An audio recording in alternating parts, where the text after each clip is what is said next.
All right, guys, what's going on? It is February 21st, and the trade deadline is looming. But once again, I am joined by my line mates, Kevin and Dan, and joined on our now Coach Killing podcast. What's going on, guys? How's everybody doing? What's up, everybody? So since we last talked, we've had another coaching firing. Montreal canned Michel Therrien. The last time we had talked, we were talking about Claude Julien being canned in Boston, but now Claude has once again, for the second time in a decade, taken over for Therrien in Montreal. So Montreal checked some boxes there, successful coach with a good tenure, and he speaks French. So they're hoping that he's going to turn their season around. They're still sitting in first right now, but they've been trending downward a little bit. As we had talked about last time, Carey Price had said they had perhaps lost their identity a little bit. So they bring in Claude to right the ship down the stretch run. So, I mean, let's just get into it. Like, what are your guys' initial thoughts on Claude jumping from one end of the rivalry to the other? I mean, Therrien just got totally cucked on that one. That's best way I have to say it. Like, second time in a decade, like you said. That's pretty ridiculous. But I think they'll definitely start to trend back upwards. They're 2-7-1 in the last 10. And then bring in a guy like Julien, I think they can only go up from there. They're still sitting on top of the division. So I think, they're in a good spot. Yeah, I had a good laugh when I first heard about it, when I first saw it, because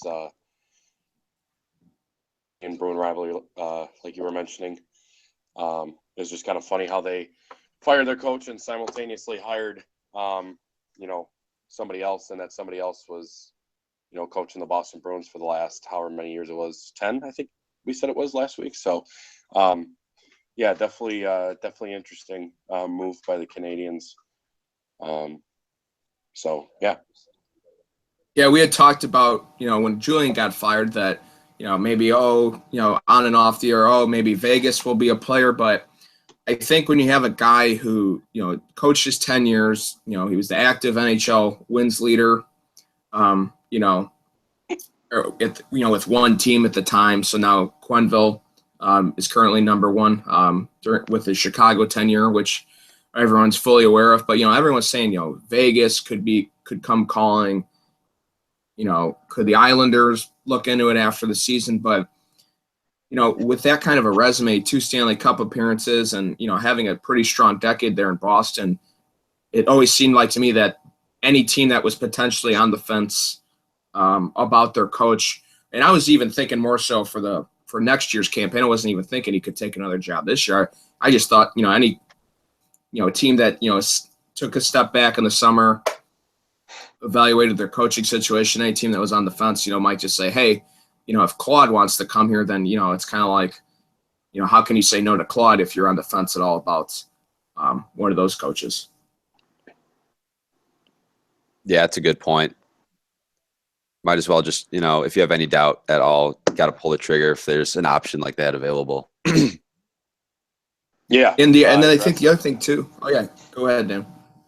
It was aggressive by Montreal. I think I guess I didn't really see, that coming, that he would be fired and then hired so quickly. I think we all just sort of thought Vegas or, something would happen in the offseason. I really didn't anticipate anything happening, as quickly as it did. I mean, it was literally 7 days he was out of a job. Right. And yeah, I definitely did not anticipate that because I was thinking Vegas the whole time. Sure. Yeah, and the other thing too is maybe it was just the right time for Montreal, trending downward. Price says they lose their identity, and then the vaunted bye week was kind of underway, I believe, for Montreal. So kind of a little bit of a time to go through an adjustment period instead of doing it, on the fly with games coming up so quickly. So, kind of maybe sends a message. Guys are amped up to get back, from the break and, hear a new voice in the room. And, we'll see if Montreal picks it back up here. But on the flip side of it, Julien's now former club, the Boston Bruins, hired Bruce Cassidy, and they are now off to a 4-0 start with Cassidy as the interim man behind the bench. So, I guess maybe it goes to show that, sometimes, players just need a coaching change as a wake-up call, or, sometimes players just really need a new voice if a message gets stale. But Boston's, they were looking like a team that was possibly, going to start free falling and then fired their coach. And now you're looking at Boston, and they're sitting third right now in the Atlantic. So, they're, if the playoffs started today, they'd be playing Ottawa. They got Toronto sitting there right behind them, but they're currently in a playoff spot, and so it's very interesting that a couple of these coaching changes in the middle of the season involve teams that are, sitting in playoff spots, but it is what it is. Any thoughts on, Boston, how they're rolling here now? They're doing really well. I didn't really get to watch the game last night too much against the Sharks. I did see Marchand's overtime goal, which was a set play, and that was really, really nice, really nicely done. I don't know if that was something out of Julian's playbook that they just kept, or if that was a new thing that they were kind of trying in the last week or so. But that was a really nice OT goal for him to bury. And yeah, like you said, if the playoffs ended, they play Ottawa, or if the playoffs started today, they play Ottawa, and I definitely would pick Boston over Ottawa, especially with Ottawa's injury problems. Last night they started with 11 forwards, and they ended up finishing with like 9 by the end of the game against Winnipeg. Stone, Wingles, and somebody else all left and didn't return, so they only had like 9 forwards. Yeah, Hoffman was out too. Hoffman, thank you. Yeah. And of course, since we last talked, Bobby Ryan's out indefinitely. Yeah, he's out indefinitely. And Stone will probably be out indefinitely now because that looked pretty bad. So, that's a team that has just had bad luck just in the last 24 hours, let alone, the last week or so since losing Ryan and Hoffman and stuff. For sure. So, we see all these, coaching changes across the league, and, we have this running joke now, we've done a few podcasts in a row, and where, coach has been fired, Hitch, Julian, Therrien, it's, I don't know, it seems like this year more than ever, there's all these coaches just getting fired mid-season rather than teams just kind of waiting it out and having that, that lame duck period. We saw, Gallant get fired, Capuano, Hitch, Julian, Therrien now. So, I mean, whether or not there's, another coach is going to go before, game 82 hits, but are there any guys that you kind of see, now that could possibly be coaching their last games, or you think possibly should be? I'd be interested to hear who you guys think, if there's any guys like, since 5 coaches have been fired, are there any guys that you're surprised with that, haven't been fired to this point? Yeah. Well, when we went off air last week, I'm still amazed that Dave Tippett still has a job in Arizona because he's had one good year where they went to the conference final in 2012. And ever since then, the Coyotes have been, bottom of the standings in the West consistently every single year. You look at the standings now and you could say Colorado's having a really bad year, because they've won the division before. Dallas won the division last year and they're kind of at the bottom, so it's an off year for them as well. But Arizona is the one team that you can always count on being at the very bottom of the barrel. And he's a coach, he's been around for, I don't know how long he's been around specifically, but he's been around for a while now. And it's kind of like, you might want to do with guys like Hitchcock leaving, Therrien leaving. Those are, in my opinion, those guys are more, those guys to me are better coaches than Dave Tippett. Whatever Dave Tippett's doing, it's not working because it hasn't worked since 2012. So for me, my pick is Dave Tippett to go out the door next.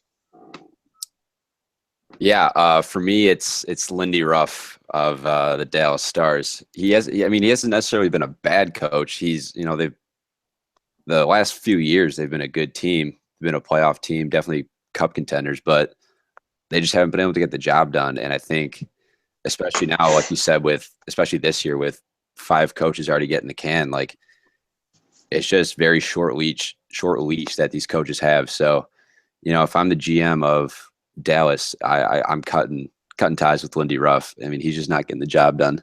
There's plenty of other guys out there that, can maybe turn the team in another direction that you at least got to try, because Lindy Ruff's just not doing it.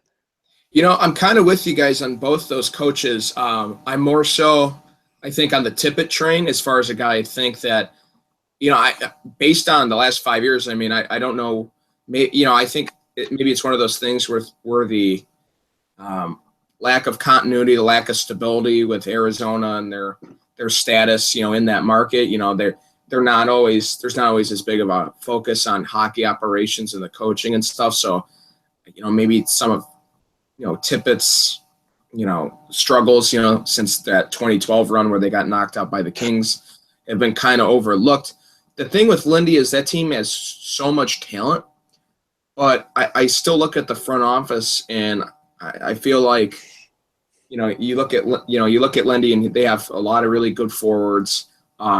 Before the year and the Shushkin left, he went to the KHL, and then I feel like that front office is the only front office in the league or anyone who in the world who thought that a goalie tandem of Lettinen and Niemi, which costs over $10 million, was going to be able to carry them into a deep playoff run. I mean, you got to have goaltending to win this league, and they just it seems like that's the goaltending there that's kind of the issue. But a lot of times we see coaches fired to send a message. So I mean, like you guys said, with the success that Dallas had last year and looking at where they are now, the quick free fall there, it's tough. And I think a guy like John Cooper in Tampa is a great coach. He's taken them to a Stanley Cup within the last couple of years, and it seems like you can directly look at the Stamkos injury as kind of what turned their season around, because they've got some younger guys starting to emerge and who are obviously great players coming into their own, like Hedman and Kucherov and Jonathan Drouin. After all the drama last year, is doing well. So I think you guys pretty much hit it right on the head with Ruff and Tippett, in my opinion. Those are guys that are seeming like guys that could be on their way out.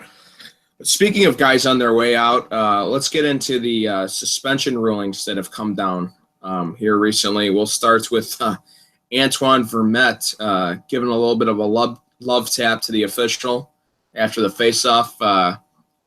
How stupid did you guys think that was? All right, With Dom. the hit or the suspension?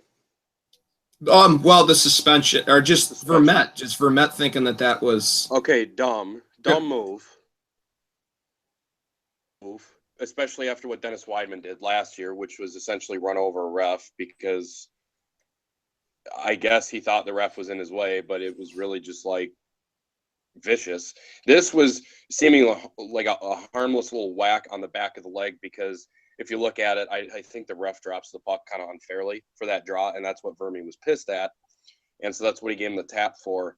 I don't care that he got 10 games. Like, that's fine. I understand. Like, the league wants to protect the refs. I understand that 100%. And I'm fine with, it being an automatic 10-game suspension if you kind of abuse an official like that. My biggest beef is that you give Vermi 10 games, but then you only give Nyquist 6. If you're going to give 10 games for any sort of abuse of an official, then a play like Nyquist, which was a spear to the face, has to be more than 10 games. Because to me, it screams that the NHL cares more about their and the Nyquist spear was 1,000 times worse than anything Vermette did. Vermette's was a little tap on the back of the leg. The ref didn't even look like he reacted to it. If anything, it looked like the ref reacted to Vermette yelling at him. And then, like I said, you got Nyquist slashing Spurgeon or spearing Spurgeon in the face. I mean, he could have, if he hit him, a couple inches higher, he could have blinded him, and Spurgeon's career could have been done. So to me, there's a little inconsistency there.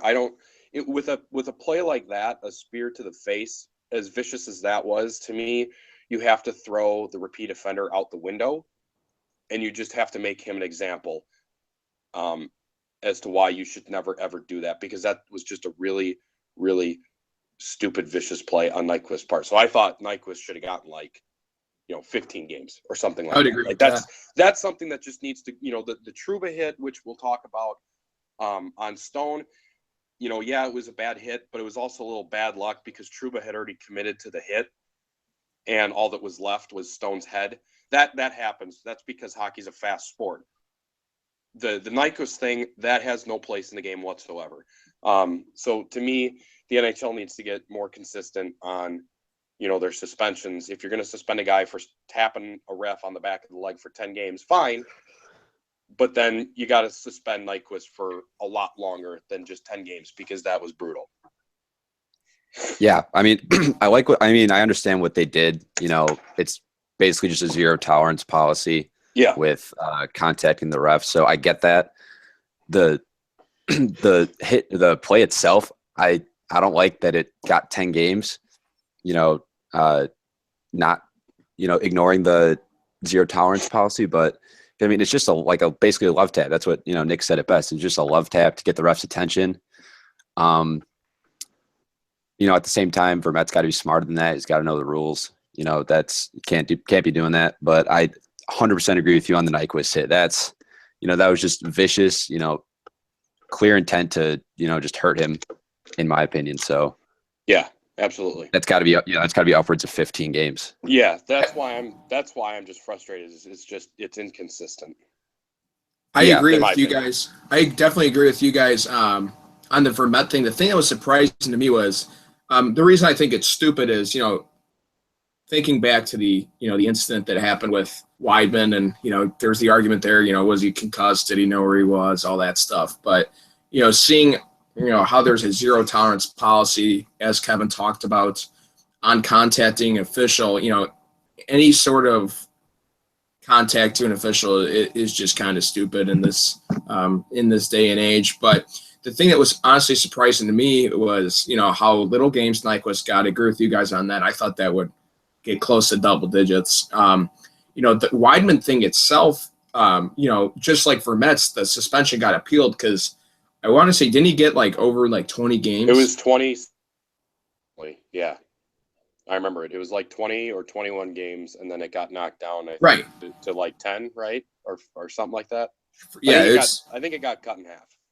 Right. At the end of the day, it got reduced. So I thought maybe, with how many angles we had of this Vermette love tap, people would see that, he didn't if Vermette really wanted to hurt the guy, he would have, he could have Paul Bunyan'd him in the back of the leg. I just think it was kind of a love tap. And, maybe you still give him a suspension, you got to send the message that, the refs don't call a game expecting to get hit by a stick or a defenseman. So, you still give him a few games, but I'm surprised they just didn't even knock any games off that at all and reduce it to let's call it 7 or 8. He just left it at 10, which was kind of. I can see that. Yeah, I can agree with that too. Yeah, that was not. Yeah, either way, there's inconsistencies, and that's kind of what gets me frustrated. Is like I said, one guy's career could have ended if that spear was a little bit higher. And the other one, like I said, it didn't even look like the ref reacted to the slash. He reacted to Vermette yelling at him. So, yeah, it looked like the ref raised his hand more of just he was just surprised. He wasn't hurt or anything. He was just surprised it happened. He had to call it, obviously, but I mean, yeah, it wasn't intent to harm or anything like that. So you're definitely right. Yeah, this is an NHL. This is the NHL player. If he really wanted to do some irreparable damage to a referee, I'm sure Vermette is capable of doing that. But obviously, I don't think the intent was there. So I'm in agreement with you guys that, even though that's just the automatic rule, that it's 10 games, I'm surprised that an appeals hearing didn't lend him a little more leniency, also based on his history. But Dan, you were talking about the Trouba hit earlier. Since we're, I guess, talking about different kinds of fair foul contact or whatever the hell you want to call it, we'll jump into the Trouba thing from last night that took out Stone. So, floor is yours, man. All right, I only saw it a few times. It looked to me as Trouba was trying to step up on Stone. And Stone, after he made that pass, he kind of turned to the left, but his head kind of stayed put, if that makes sense. Like his body moved, but his head didn't. And Trouba had already committed to the hit, which I think if Stone had stayed put, I mean, Trouba would have leveled Stone, but it would have been like a shoulder to chest kind of a hit. And all that was left for Trouba when he went to go hit him was his head, and that's how he kind of clipped him. I would think that Trouba would still get suspended. That's probably the right call. He just did for 2 games. Okay. Just came in that he got officially got suspended 2 games. Okay. How about that timing, eh? That was perfect. Yeah, I would. Okay, well, 2 games, that seems pretty fair, and I'm pretty sure he is not a repeat offender, which makes sense. That does his first. To me, it's kind of bad luck. Again, like I said just earlier, it's kind of the speed of the game. Like I said, unfortunately, those hits are going to happen. They're going to continue to happen because, one guy's anticipating the other guy to do something, and the other guy doesn't do what's anticipated, and, he gets. There's my notification for the suspension now. Same thing with hits from behind, in like the corners and stuff. The player that gets hit will kind of turn his back to the player, and the player is already committed to that kind of hit too. It's kind of like when Kane got hit against the Rangers or Winnipeg. He kind of had his back to the play, and he just got absolutely crunched. Those are just plays that are going to happen. So I would say 2 games would be fair because I don't think it was entirely Trouba's fault. Guy Boucher, however, was livid.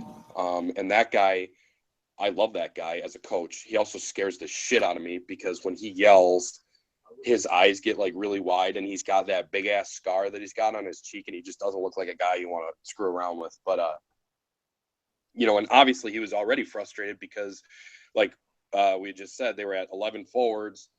They lose Hoffman, and then they lost Wingles, and then the last one to go down was Stone. So I would say 2 games. That sounds, now that I know what this suspension is, that sounds pretty fair, to be honest. Yeah, I agree.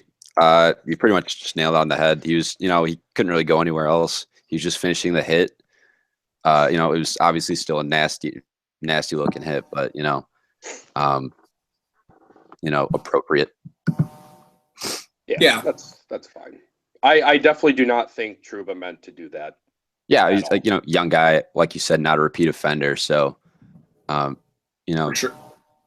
Sounds good. Yeah. Now Trouba's missed some decent amount of time this year with the contract snafu, and now this hit that player safety is deemed, to be dirty and whatnot. So, just pretty season to forget, I guess, for him. But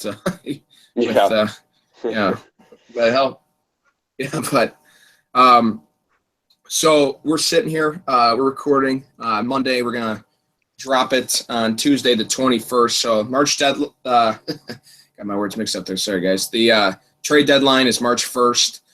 So we're less than 2 weeks away from the deadline, and all of a sudden, the Buffalo Sabres have started to play some decent hockey, and Evander Kane was a name that has, he hasn't been, not that Boston's been, or Buffalo's been shopping him aggressively or anything like that, but he's a name that's been out there a little bit. And for those at home that haven't been following Buffalo too closely, Evander Kane has 21 goals in his last 36 games. and he leads the league in even strength goals. And he missed the good chunk of the first part of the year with injuries. So he's kind of starting to look like the player. We'll see how long it lasts, but he's starting to look like the player a lot of people thought he was going to be when he started early in his career in Atlanta, and then the move to Winnipeg when the franchise relocated. But, yeah, he's on the torrent pace. So do you guys think with the way Buffalo's playing, do you guys think that Buffalo should even consider moving now? You know, with the way he's playing, you could argue they could sell him high and get that defenseman that they really need. But do you guys think Evander Kane's a guy that, Murray should even consider moving at this point?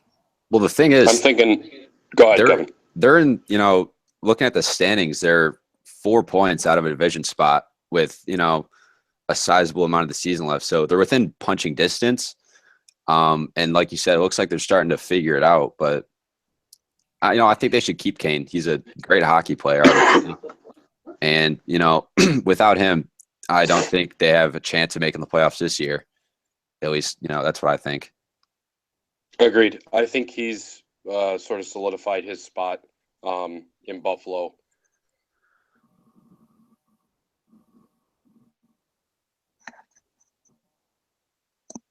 We lose you? Yeah, we lost him. Oh, man. We'll just pause it here. I don't think you can pause it. All right, we're just going to have to cut it. Yeah, I'll cut it out. Don't worry. There he is. All right, we're gonna have to cut that out. My app, whenever I go to the NHL app, it plays the video and it hangs me up from the call, which is really annoying because I was looking at the standings where Buffalo was, and yeah, no worries. It did that. All right. So just restart whatever your thought was. I'll just restart on Evander Kane 100%. Yeah. Are we recording still right now? Yeah. Okay. All right, then I'm just gonna start it. Let's go ahead. Yeah, I agree with Kevin. I think Kane's solidified his spot on the team. And like you said, they're not that far out. If they're going to make a playoff spot, it's going to be the last wild card, probably. Which means, well, they would play either one. I mean, they're probably going to have a first-round exit if they were to play in the playoffs. But at least, for this year, I think Kane has definitely solidified his spot on the team and a lot of their success. And the reason why they're so close to wild card spot is because of the way he's been really consistent. I think he's also scored, I don't know if you mentioned this, but he scored 7 goals in 7 games, I believe. So he's been on a bit of a tear as of late. Obviously he took advantage of Johnny Taves' great turnover 10 feet from the blue line last night, which was so frustrating. But hey, they got it back, and Taves scored 2, so I guess I can't get too mad at him. But Panic's the other one I can get mad at for missing a wide open net and taking a couple stupid penalties. But yeah, I think Kane's fine. I think he's staying. Yeah, I think he does stay. I think there was a time where he was playing, not to their standards where they could still get some decent value for him. And that's maybe why his name had kind of surfaced, in the trade waters. But I think with the way he's playing now, Buffalo's probably hoping that torrent pace is going to kind of continue, and they're going to definitely have him hang around. Few other names that have been mentioned. It's been kind of quiet on the Duchesne front, but we've heard Boyle and Bishop, Brian Boyle that is, and Ben Bishop get tossed around. So what's the latest on that? I know Kevin's kind of follows the rumors and stuff a little bit, but I'd even seen Bishop linked to Edmonton or to Winnipeg, which was kind of interesting. I mean, there's just all kinds of stuff flying around here, less than 2 weeks away. So, I mean, are these any of these guys? Are they guys you guys could possibly moving here? Well, the latest thing I saw was, I saw that the Avs and Boston were talking. I don't know if Duchesne was necessarily going to be a piece. In that sounds more like Landeskog to me. Yeah, well, whoever it was, I saw that they're not talking anymore. So, that's all I got to say about that. But Bishop, I don't think Bishop moves. I haven't been looking in the last few days, but I haven't seen anything as far as trade buzz. See, I think you guys. Bishop moves at some point. Maybe not this year, but He's a free agent. He's a free agent. I mean, they should try to move him. And I think they re-signed Vasilevsky for like 5 years going into this season, I think it was.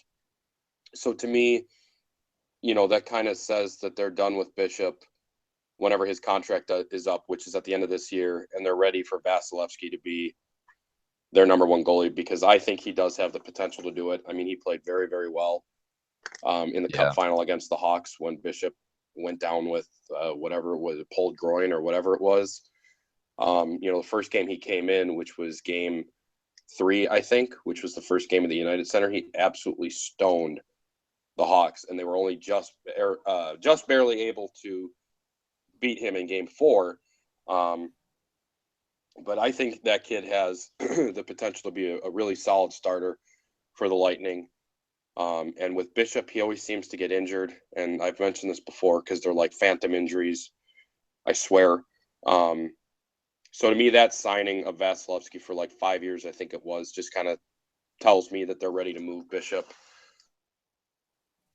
Maybe pick up a defenseman, maybe pick up something else. I don't know what they're thinking of picking up, but to me, it just kind of says that they're done with Bishop. I saw Brian Boyle too a couple days ago. I don't know if Stevie Y is going to do anything there.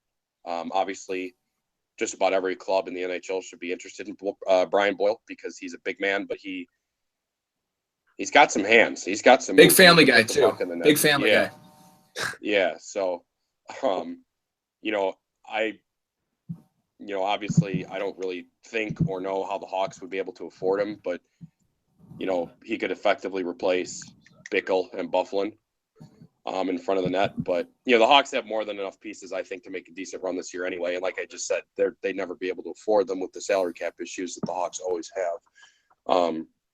But that would be a nice addition to whoever, is trying to pick him up. I don't know what his contract looks like or anything like that.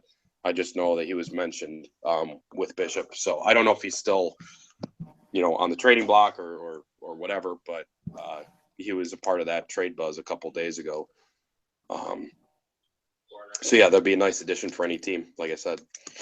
Going back to Bishop, though, that is a good point that you brought up, Dan.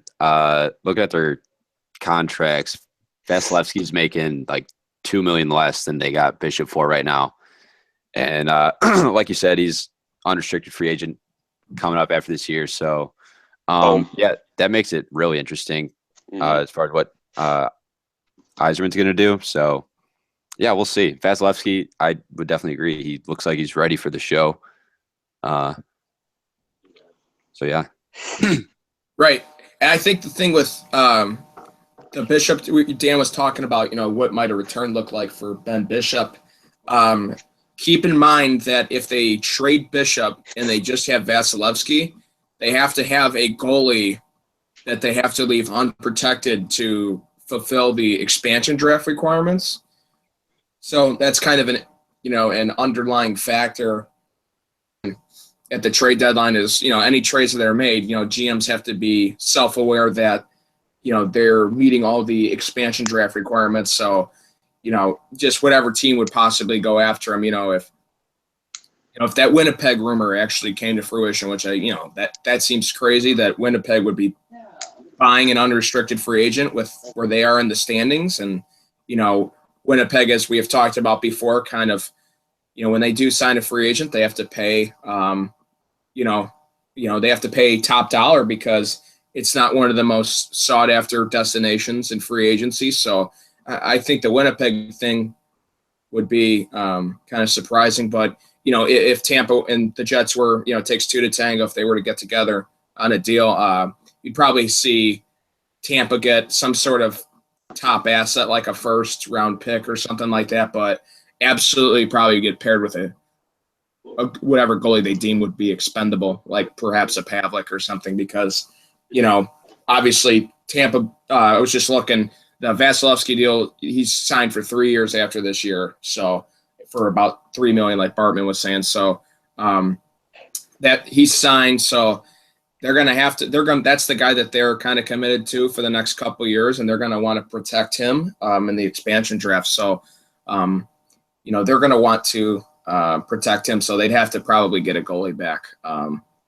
If they don't want to lose a guy that's down in their system right now. So that's a good point. Yeah, staying on the subject of Tampa, they had a pretty thrilling win last night in Colorado, and that was basically because it was about 40 seconds, Jonathan Drouin just had this just dominating shift. All three zones, just a remarkable shift. It doesn't really do justice talking about it on a podcast, but did you guys have any thoughts on that? That goal was just I had tweeted out. We had tweeted out earlier in the day the Patrick Kane goal where he just completely undressed Laner when he was all alone in front of the net. We had set off the Go With The Flow Twitter that that was probably going to be the best goal that we would see all night, and then Jonathan Drouin just goes out and has this just unbelievable shift. So a couple good goals last night for the folks at home. Yeah, step one would be to go see both those goals. Because like you said, a podcast doesn't really do justice. I think with Drouin's, what makes it just so impressive is that, Colorado clearly had the puck and he just was determined to get it back as soon as he could. And then he just undressed, was it Varlamov or was it Pickard? I can't remember who it was, but just a hell of a goal. And then Kane's too. Buffalo, terrible D, falling asleep at the wheel with only one guy, really in the zone, able to do something. And that's what gave Kane, 7 years to do whatever he wanted to do in front of the net and score that goal. But both of them were just filthy. Yeah, for the Drouin shift, that looks like something you'd see in like NHL or something. Like, because he knocked the puck off of like 2 or 3 different guys. Yeah. Mm-hmm. And, like you said, he was just determined to get the puck back whenever he lost it, just covering the entire ice. It was just unbelievable, especially out of a young guy like that. And then for the Kane goal, there's a still shot of, like you said, there's only, one defenseman in the neighborhood, but who was still like 20 feet away or so. And Kane just had the puck by himself and near the circle. And, that's one of the things that's dangerous about Kane is whenever, he's coming up against the goalie and you got a guy on the weak side, what are you going to do? Are you going to, you got to hug the post for Kane, but you got to, make sure he doesn't dish it off to Anisimov for an easy tap in. So, and then you obviously saw what he did. So, two unbelievable plays. Yeah. Well, I saw the picture that I don't know if it was either one of you or John or Brian, they put that picture in the podcast, and I didn't even in our group meet, and I didn't even realize that the Sabres were so far out of the play. Like, I just was so caught up in Kane's move and the fact that they took a 5-1 lead with that goal. I was so caught up with that I didn't really see how the play came to be. And then my dad and I were watching NHL Network late at night last night, and they showed the goal. And we kept kind of looking at it, and you see it was Brian Giunta, Evander Kane, and I forgot who else it was. It might have been Ryan O'Reilly or something like that. But no, it was Eichel. It was Eichel, and Eichel's the center, and Giunta was covering his point, which was the strong side that Panarin sort of cycled up on, and the defenseman kept following him. So Panarin essentially drew Giunta and whoever that other defenseman was to him, and then you had Keith Seabrook and Keith and Seabrook were up there too, and Anisimov. Eichel just because Anisimov, the one defenseman had Anisimov in front of the net, and then Giunta and the other defenseman got sucked in by Panarin, and then Eichel and Kane just sort of fell asleep. Evander Kane, that is, sort of fell asleep, and Patrick Kane sort of very sneakily sneaks in from the top of the circle on the weak side down to that back door. And, as dirty as that goal was, it doesn't happen without an unreal pass from Panarin.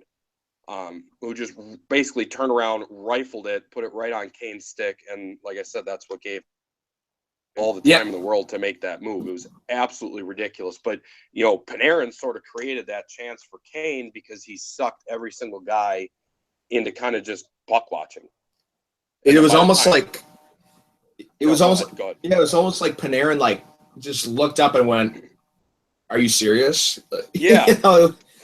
Just cross ice down to the back door, like you said, no one there, and that poor defenseman who did his job in front of the net was, do what you're taught to do, and gave the goalie, the shooter, because Kane with that passing ability is going to put it on a platter for Anisimov. So, it's just Kane with 5-6 seconds, like no exaggeration, 5-6 seconds in front of the net. Oh, it was ridiculous. And it's ridiculous. He's not going to miss from there. I mean, that was just. Yeah, I'm watching that was pretty right now. Yeah. And when Kane gets the puck, 4 out of the 5 guys on the ice are facing the other way. So I mean that. Yeah, it was it says something about. Go ahead. I mean, that says something, like you said, about Panarin's pass. Like, yeah. I mean, I'm baffled. I don't know. How you looking the other fucking way. Yeah, it's like the way Eichel and Kane and Gianta all react. It's like Buffalo has the puck, and then the Hawks force a turnover, and then Kane gets it. Because, like you said, they're all skating up ice as if Buffalo has it, and they're going to go on the attack. But right then, and they were doing that all game though. That line, you saw it with the Anisimov goal. Panarin to Kane, right to Anisimov. That was tic-tac-toe. Couple of the power plays, the Hawks were just passing it basically anywhere. It was like they were trying new things because Buffalo was playing so passively, so terribly in their own D zone. But, I mean, that was a really entertaining game to watch. Pretty routine win for the Hawks.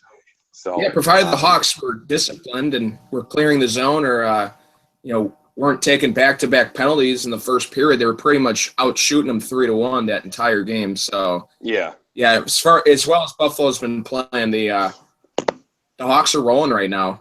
They had a little bit slip up coming out of the break, and one thing we haven't even touched on, the bye weeks. So the Hawks just came out of a bye week on Saturday, lost to Edmonton, then went to Buffalo for a early evening game, took care of business there. But the teams, any of you guys have the stat off the top of your head, the record for teams coming off their bye week in their first game back?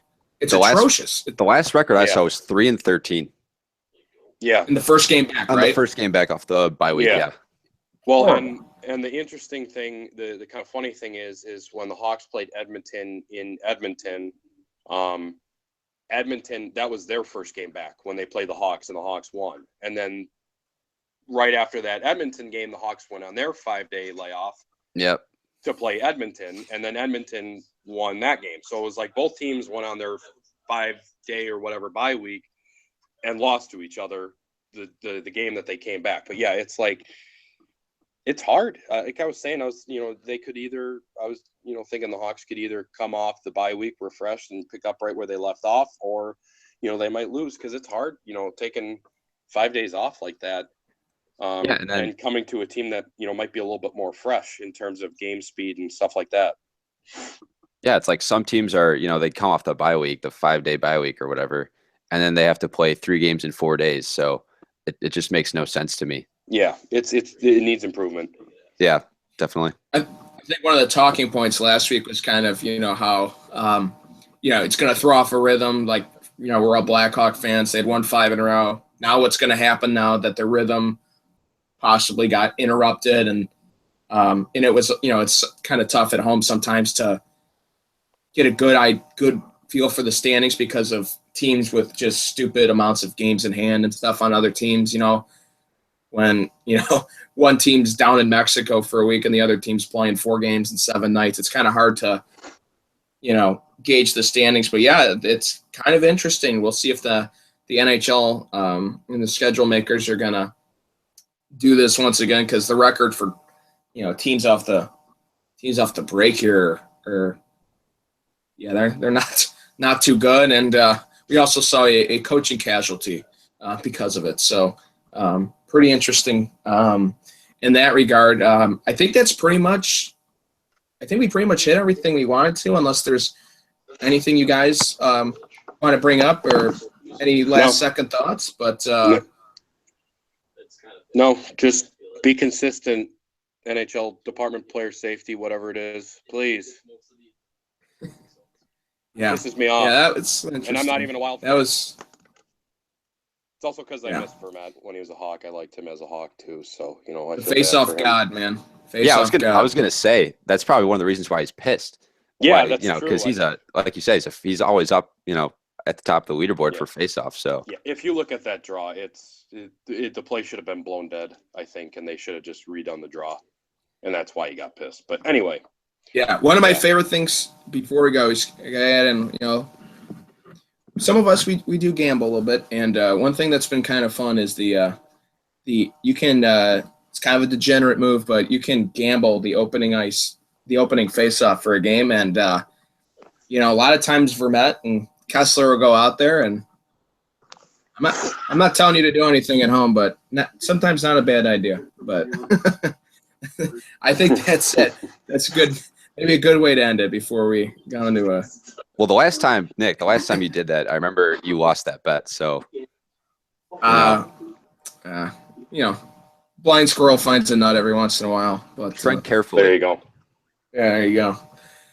It's a slippery slope for sure. There we go. So, all right, guys, thank you for joining me, and I'm looking forward to our next chat and staying in touch. Before we do that again. So, thanks again, guys. Looking forward to the next coach fired.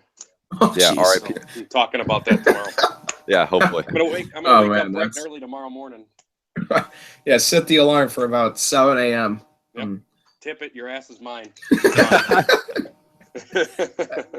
It won't be him. It really won't be him. It probably won't be anybody. Probably won't be anybody. But we said that the last couple weeks. Yeah. Will this be the first week that no coach gets fired? Honestly. Yeah, I don't know. It's a bad streak.